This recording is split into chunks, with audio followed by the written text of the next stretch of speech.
Ako'y naguguluhan tulad ng hangin. Ako'y nawawala. Pait ng buhay akong tinatamaan. Lord, saan ako patutungo? Anong Okay, God's morning mga kapatid. Today is Wednesday. Ngayon po ay June 3 na, no? At ngayon pong taon ng 2026. At sa oras at araw na ito ay tayo po ay muling dadako sa ating daily devotion dito sa ating God's morning. At ngayon naman, ating pong topic ay mula pa rin po doon sa ating beatitude, no? Ay ito po ay susundan ulit natin ng isa pang beatitude, no? Ito po yung pamagatan natin, true blessedness from burden to rest. Kung kahapon how true blessedness start, ngayon naman tayo ay from burden to rest. At ito ay mula sa Matthew chapter 5 verse 4, no?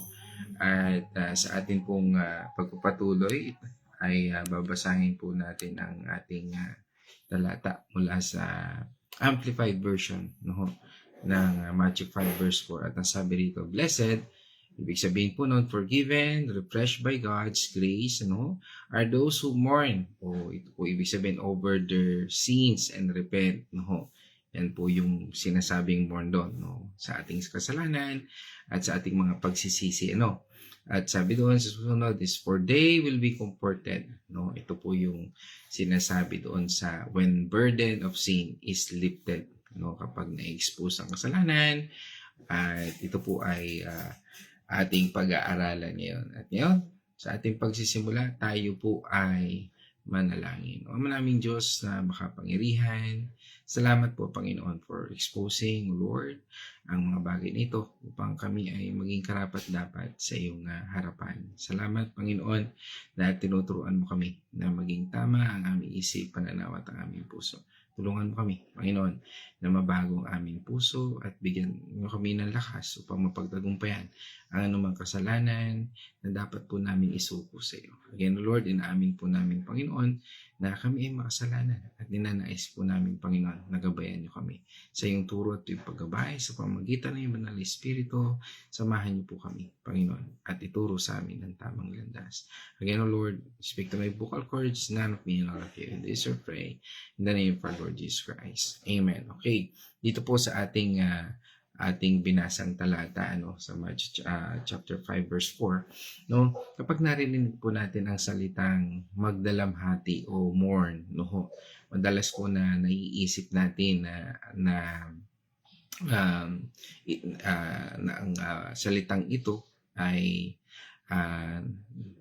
na sinasabing kalungkutan, no, dahil sa pagkawala ng mahal sa buhay, ano, yan po yung lagi nating naiisip diyan, o matinding paghihirap.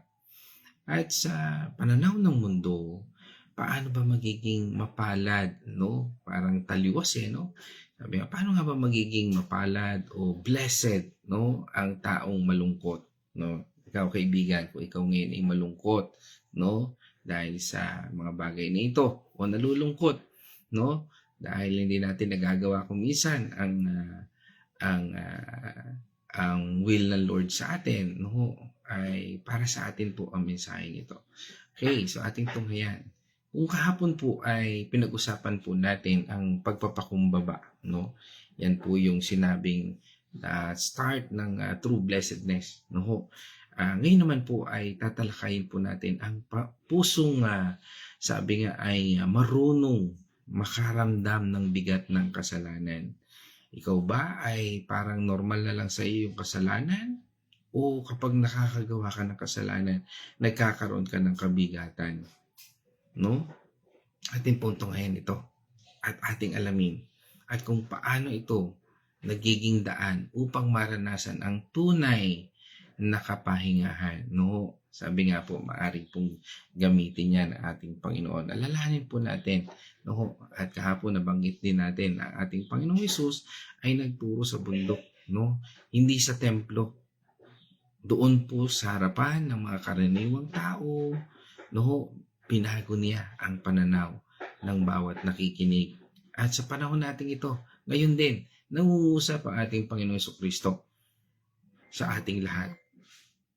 Sa panahon ngayon, ang itinuro po ng mga reliyosong pinuno ay maging mabuti ka, sundin mo ang lahat ng alituntunin at tatanggapin ka ng Diyos. Dahil po dito, marami ang nagkukunwaring walang kasalanan.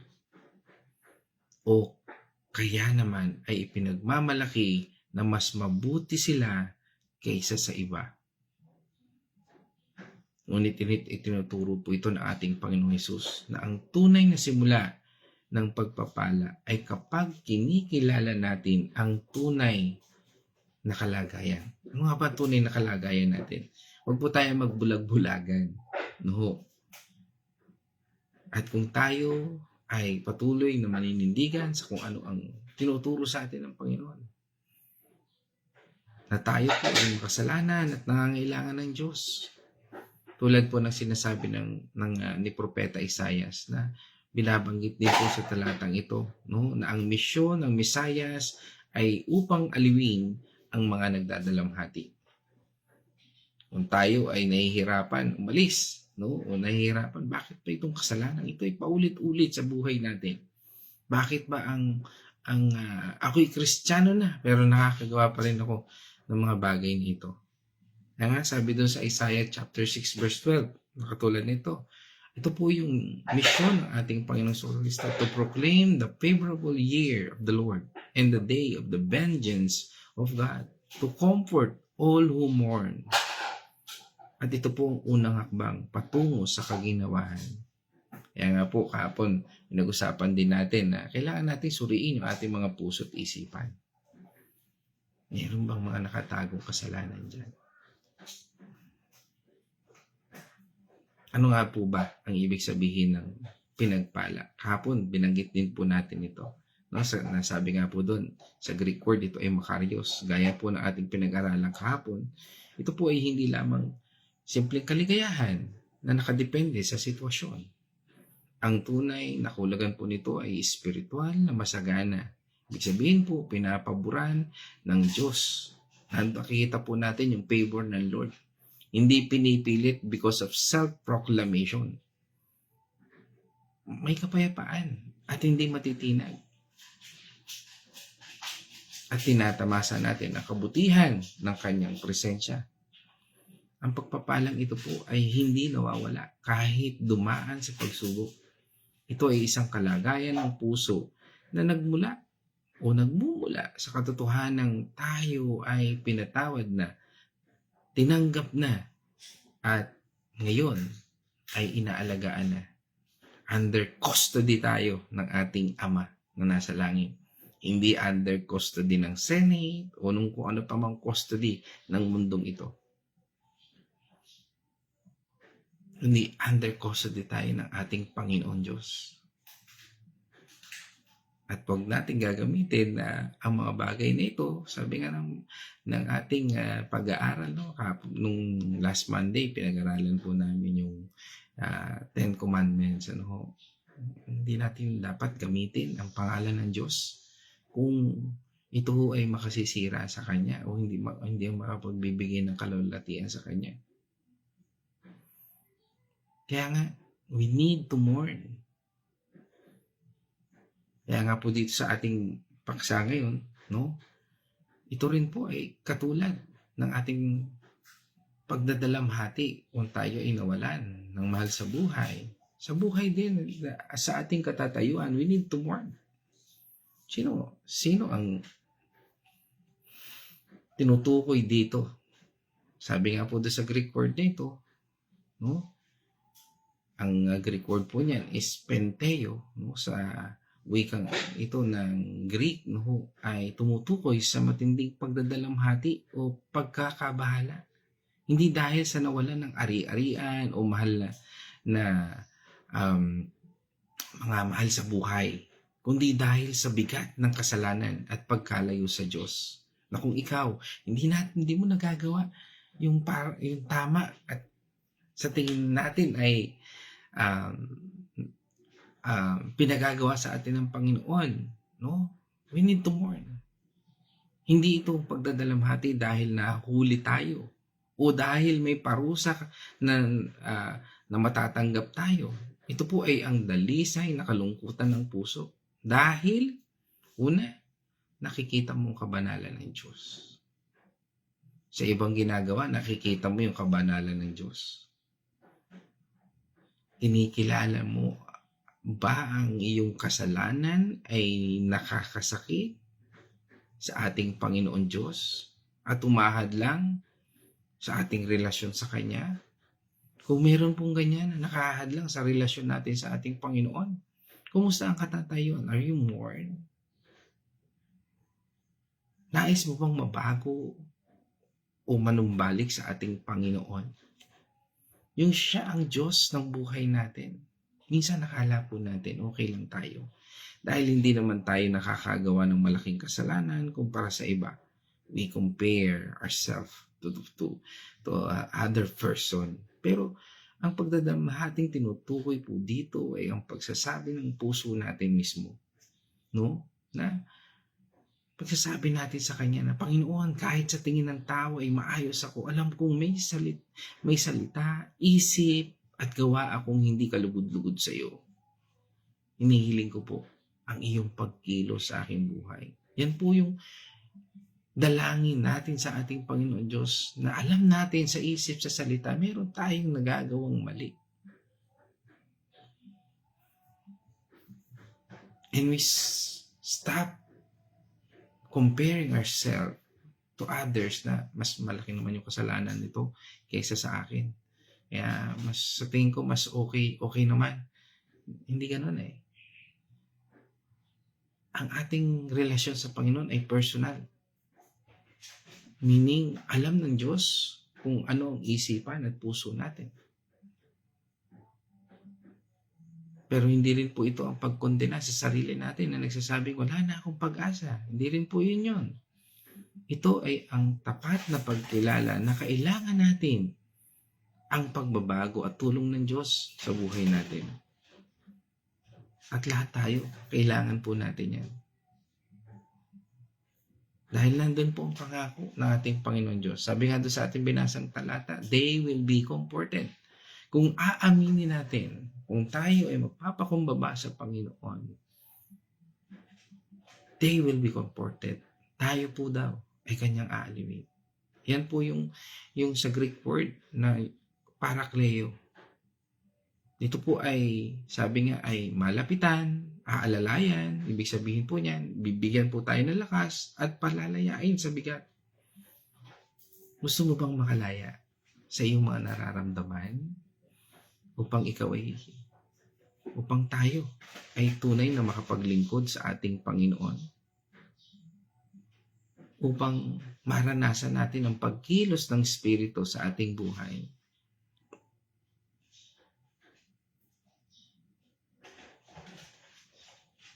Yan po ang panawagan sa atin ng ating Panginoon sa pamamagitan ng Banal na Espiritu na siyang tagapag-aliw sa atin.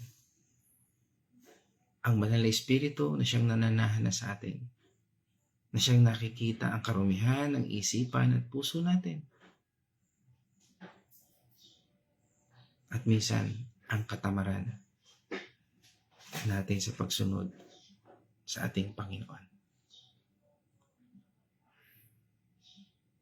Kaya nga po, mahalaga po na makita natin ang katotohanan. Ang katotohanan na ang kasalanan ay may kapalit. Ito po ang naghihiwalay sa atin sa Diyos at nagdudulot ng bigat sa ating mga konsensya. Hindi natin ito maaring baliwalain.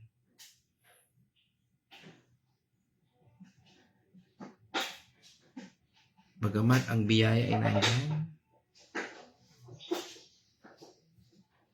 at kung ating isusuko yan at tayo ay lalakad sa katotohanan, makikita po natin ang biyaya. Hindi tayo iniwanan ng Panginoon Diyos sa ating pagkadama ng mga bigat na ito. Nandyan po ang biyaya ng Diyos. Na kapag tayo ay nakagagawa ng kasalanan, kapag nahihirapan tayo umalis sa kasalanan, bibigyan niya tayo ng daan. At mismong pagdamay ng Diyos sa ating kasalanan. At yan po ay hudyat na ang ating Panginoon Diyos ay kumikilos sa ating mga puso. Yan po ang hudyat na kapag nararanasan natin yung conviction sa ating puso, kumikilos ang Diyos sa bawat isa sa atin. Kaya nga kung may patuloy tayo na sasaliksikin natin ang ating mga puso at isipan, babaguhin niya tayo. Kaya nga habang nandito tayo sa mundo, patuloy niya tayong binabago. Patuloy niya tayong inaaliw. Patuloy niya tayong inaayos. At ang pag-aliw na ito ay ang nangyayari kapag inaalis ng Diyos ang bigat ng kasalanan sa pamamagitan ng kapatawaran. Na sa bawat panahon na ating nakikita ang mga kasalanan, karumihan sa ating isipan at puso, ipinapakita rin ng Diyos na tayo'y kanyang pinatawad na. Kaya nang nakasulat sa ating binasa sa Amplified Version, ito po ay pagpapatawad. Ibig sabihin, nabigyan na tayo ng panibagong lakas at naibsan ang bigat na ito. Na kapag naranasan natin at nakita natin na tayo nagmo-mourn doon sa ating mga nagagawang kasalanan, ibig sabihin, nagsisisi tayo, na hahapis tayo sa mga kasalanan ating nagawa. Ito yung pagkilos mismo ng Diyos sa buhay natin. Ibig sabihin, kapag pinagsisisihan na natin na kasalanan, tayo po mismo ay binabago ng Diyos ang ating mga puso. Pero minsan may matigas, nagiging paraon pa rin ang puso natin. Nagmamatigas pa rin ang puso. Ayaw pa rin nating sumunod. Kaya nga mga kapatid, sabi nga, there is always consequence. Kapag pinapanatili natin at pinatitigas natin ang ating mga puso. Ang Diyos ay hindi po natutuwa sa ating kasalanan. Pero naaawa siya sa atin kapag tayo ay lumalapit ng may pagsisisi. Hindi niya tayo tinataboy dahil tayo ay makasalanan. Sa halip, hinihintay niya na kilala natin ang ating pangangailangan upang maibigay niya ang lunas. Kinikilala po niya yan. Alam niya na tayo pong lahat ay may pagkukulang. Alam niya na tayong lahat ay mahina, lalo na sa kasalanan. At ang gusto ng Panginoon Diyos ay lumapit tayo sa Kanya. Sabi nga po sa atin ng awit or Psalm 34 verse 18, sabi po doon, ang Panginoon ay malapit sa mga may wasak na puso. At inililigtas niya ang mga may nagsisising diwa. Yun po yung gusto ng Panginoon, mga mahal kong kapatid. At yan din po yung ating pinag-uusapan ngayon. Blessed are those who mourn. Dahil ang tunay na pagbabago po ay nagsisimula sa pusong marunong makaramdam. Hindi pusong bato, hindi pusong manhid. Kung akala po natin ay perfecto na tayo, hindi po tayo lalapit sa doktor, hindi ho ba? Pero kapag inaamin natin may sakit tayo sa espiritu, dito tayo pinagagaling ng Diyos na siyang doktor ng ating buhay. Siyang doktor ng ating espiritu. Na siyang doktor even kahit ng ating pisikal. Na siyang doktor even kahit ng ating mga emosyon. Ang pagdadalamhati ay hindi kabiguan.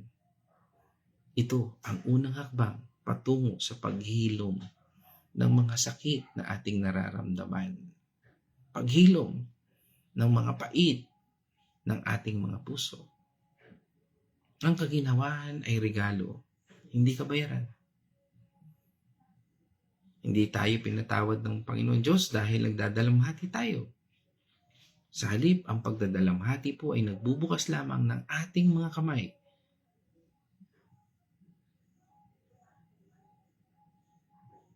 o nagbubukas ano ba yun? Okay, sa halip, ito po ay ang pagdadalamhati po ay nagbubukas lamang ng ating mga kamay upang tanggapin ang biyayang inihanda ng ating Panginoon Diyos sa pamamagitan ng ating Panginoon Jesucristo. Na alam natin na tayo ay iniligtas na ng Panginoon. Na alam natin na tayo ay pinabanal na ng Panginoon dahil hindi sa ating gawa.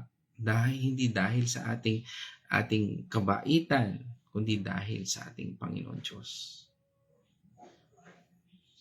Kaya nga po, sa umagang ito, meron po tayong 3 hakbang kailangan po nating gawin. No? At ang una ay para po dito sa ating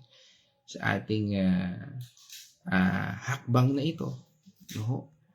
Ay tayo po ay kailangan po nating kilalanin ang katotohanan na ang kasalanan ay nagdadala ng bigat at pagkalayo sa Diyos. Tandaan po natin, ang kasalanan ay nagdadala ng bigat at pagkalayo natin sa Diyos. Ang Diyos ay hindi po lumalayo. Ang lumalayo ay tayo. Isipan natin, puso natin, dahil sa nagagawa nating kasalanan o dahil sa nagagawa nating pagkukulang. Hindi po natin ito kayang tanggalin gamit ang sarili nating lakas. Sabi nga po sa atin, ang Romans 3:23, for all have sinned and continually fall short of the glory of God. Lahat po tayo. No? At ang ikalawa, lumapit po tayo ng may tapat na puso. Alam natin na tayo ay kulang, kaya lapit tayo sa Panginoon. Hindi po kailangan magkunwari. Huwag po tayo magkunwari. Na okay lang lahat, ayos. Ang Diyos po ay nakakakita sa puso. At ang tapat na pagkilala ay nagbubukas ng pinto ng langit. Sabi nga po ng 2 Chronicles, chapter 7, verse 14, and my people who are called by my name humble themselves and pray and seek. Sabi nga po doon, crave doon, require as necessity. Talaga bang ninanais natin yun? Alam na ba natin na ito ay ang salita ng Panginoon Diyos ay it's a must sa buhay natin? Sabi nga doon ng Panginoon, for continuation, my face and turn from their wicked ways, then I will hear them from heaven and forgive their sin. Kapag ating isinusuko ang ating mga kakulangan, ating mga kasalanan, ando na po kagad ang pagpapatawad ng Panginoon Diyos. Nando na po kagad ang kanyang maamong mukha. At sa buhay natin, minsan, ito yung ating nakakalimutan. Pinatawad na tayo ng Panginoon, pero tayo hindi natin kayang patawarin yung sarili natin. At kailangan po natin tanggapin ang kapatawaran at kaginawahan na ibinibigay sa atin ngayon ng ating Panginoon Diyos. Ang gawa ng ating Panginoon Diyos ay natapos na 2,000 years ago. Lahat ng ating kasalanan, karumihan, ay binayaran na ng ating Panginoon Diyos. Ang ninanais na lang ng Panginoon ay isuko natin sa Kanya ang lahat ng ito. At kumilos tayo, nakasama siya sa bawat oras ng buhay natin. Na kung tayo ay magkakasala, humingi tayo ng tawad. Mag-mourn tayo upang tayo ay tulungan niya na gawin ang tama at nararapat. Ang gawa ay tapos na. Sabi nga, it is finished. Ang bigat ay inako na ng ating Panginoon Diyos sa krus. Kapag tinanggap natin ito, mapipilitan na sabihin natin tayo na patuloy na lumakad sa kanyang kabanalan at mapapalitan po ng kapayapaan ang anumang lungkot sa ating buhay. Sabi nga dito sa atin ng 1 John verse 1 and 9 sa Amplified Version, sabi po doon, if we freely admit that we have sinned and confess our sins, He is faithful and just through His own nature and promises and will forgive our sins and cleanse us continually from all unrighteousness. Ibig sabihin po nun, our wrongdoing, everything not in conformity with His will and purpose. Yan po yun. Kaya nga, mahal kong kapatid sa Panginoon, sa halip na magdalamhati po tayo, o magdahilan, magkunwari, o ipagwalang bahala ang ating mga pagkukulang, kaya ba nating lumapit sa Diyos ng tapat at sabihin, Panginoon, pinagsisisihan ko ang aking mga ginawa. Kailangan ko ang iyong kapatawaran at tulong. Kaya ba natin yung sabihin? Ulitin natin, no? Ngayon, siguro sa ating devotion na ito, sabihin natin ngayon with full intention na kinakausap natin ang Panginoon. Pwede natin sabihin ito, Panginoon, no? Kung ikaw ay nakikinig ngayon, sundan niyo lang po ito, Panginoon, pinagsisisihan ko ang aking mga ginawa. Kailangan ko ang iyong kapatawaran at tulong. Sa ating mga kasalanan, sa ating mga karumihan, sa isip, sa salita at gawa, hayaan natin kumilos ang Diyos. At ipahayag natin na tayo po ay mapalad. Dahil kahit kinikilala natin na tayo ay makasalanan, alam natin na ang Diyos ay puno ng awa. Hindi natin mapapanatili ang bigat ng kasalanan dahil tayo ay lumapit na sa ating Panginoong Kristo. Na sa Kanya, nakatatanggap tayo ng kapatawaran, bagong lakas at tunay na kapahingahan. Mga mahal kong kapatid sa Panginoon, sa akin pong pagtatapos, natutunan po natin ngayon, ang tunay na pagpapala ay hindi para sa mga marunong umamin, magsisi at lumapit sa Diyos. Mga kapatid, ang pagdadalamhating ito po ay hindi nagtatapos sa kalungkutan. Ito po ay tulay lamang. Ang dulo po nito ay ang pangako ng Diyos. Ikaw at ako ay aalawin. Yan ang sabi po niya sa kanyang talata. Ang bigat ay aalisin. Ang konsensya ay mapapatahimik at ang puso ay mapupuno ng kapayapaan. Sa pamamagitan po ng ating Panginoong Kristo, mula sa mga kabigatan ng ating nararamdaman, makakarating po tayo sa tunay na kapahingahan. Sarap po kaya no? Na we are on rest in everything sa buhay natin. Naway buksan po natin ang ating mga puso ngayong araw nito. Na kung may bigat tayong dinadala, bigay po natin sa Panginoon. Bigay po natin sa ating Panginoong Kristo. Dahil doon lamang po natin matatagpuan ang kaginawahang hinahanap ng ating kaluluwa. Maraming salamat sa muling pagsama po sa ating God's Morning Devotion.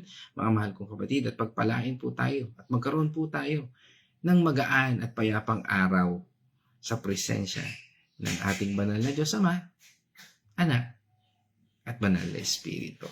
At ngayon naman tayo po itutungo sa ating mga kapatid online na siyang sumama po sa atin, no? Tayo sinamahan, pinangunahan na po tayo diyan. Unang-una, no?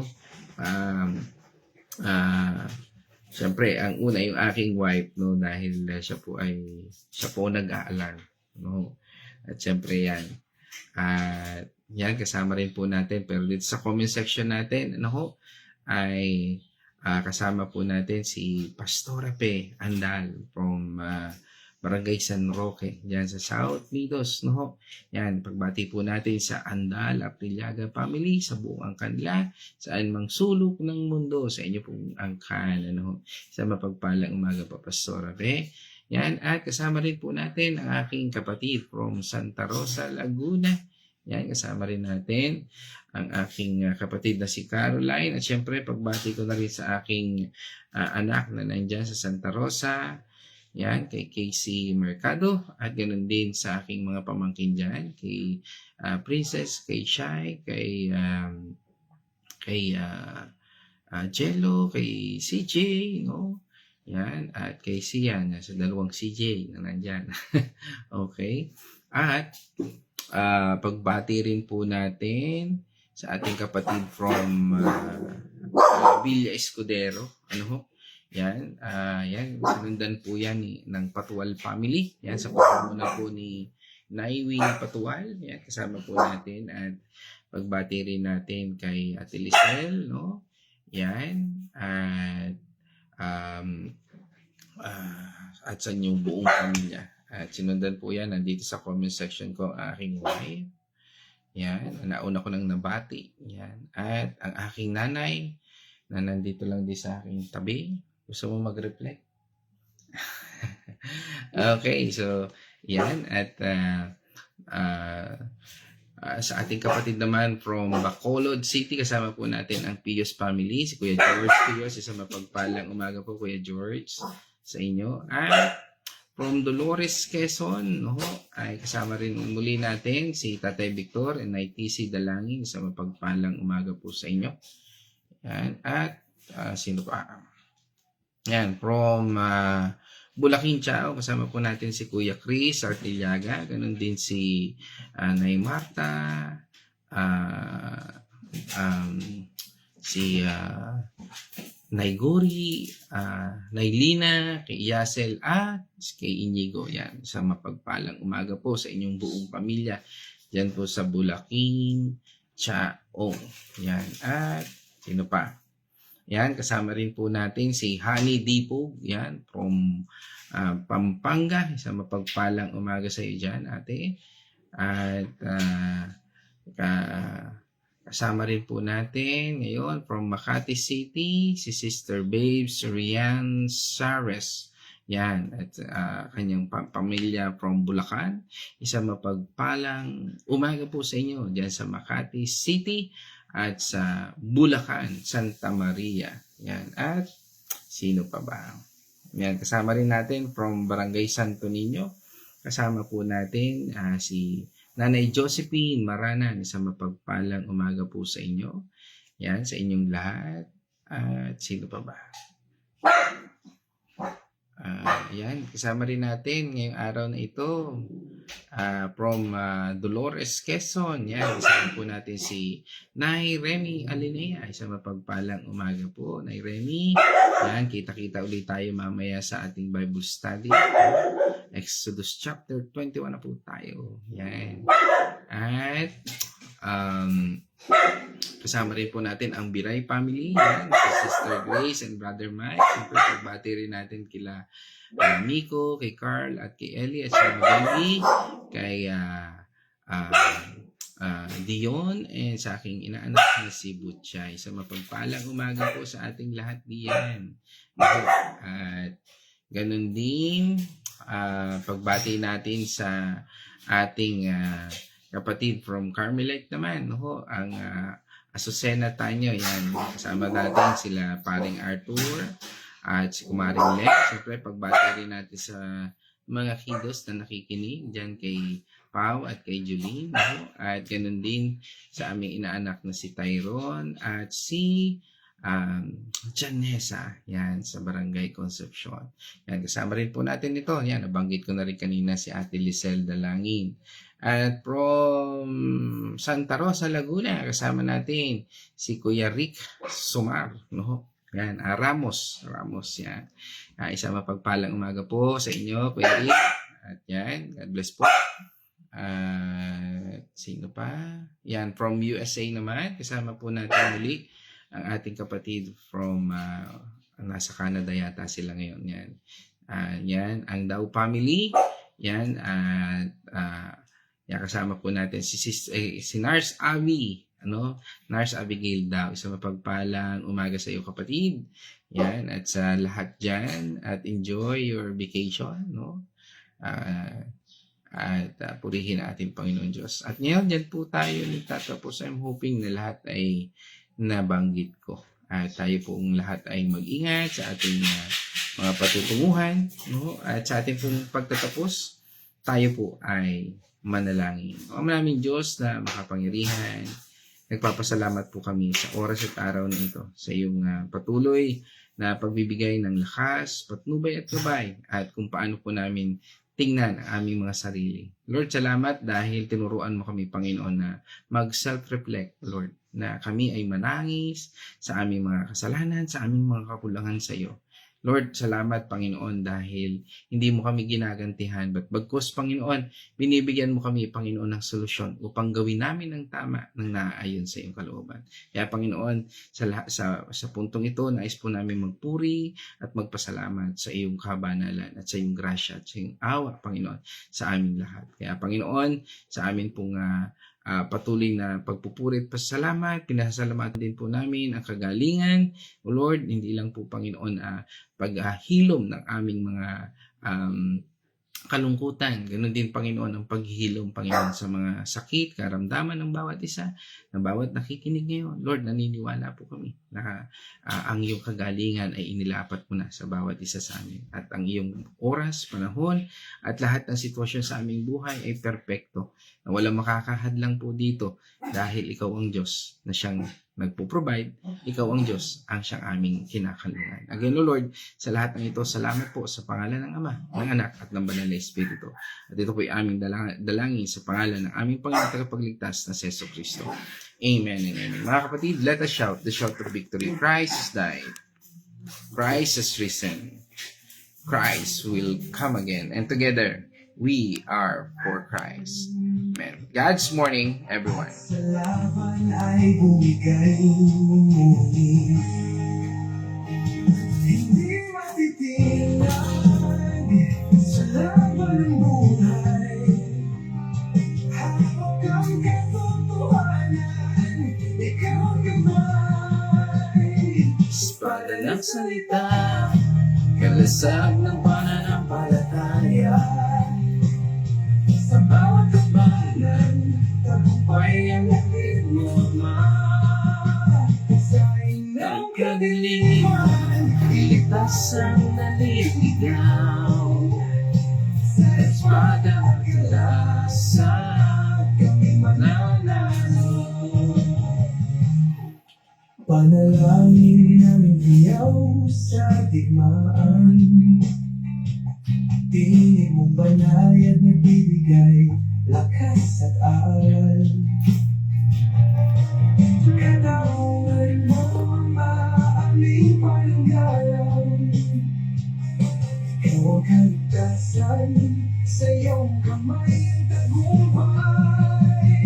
Hindi matitinag sa laban ng buhay. Hawak ang katotohanan, ikaw ang gabay. Espada ng salita, kalasag ng pananampalataya. Saan ikaw?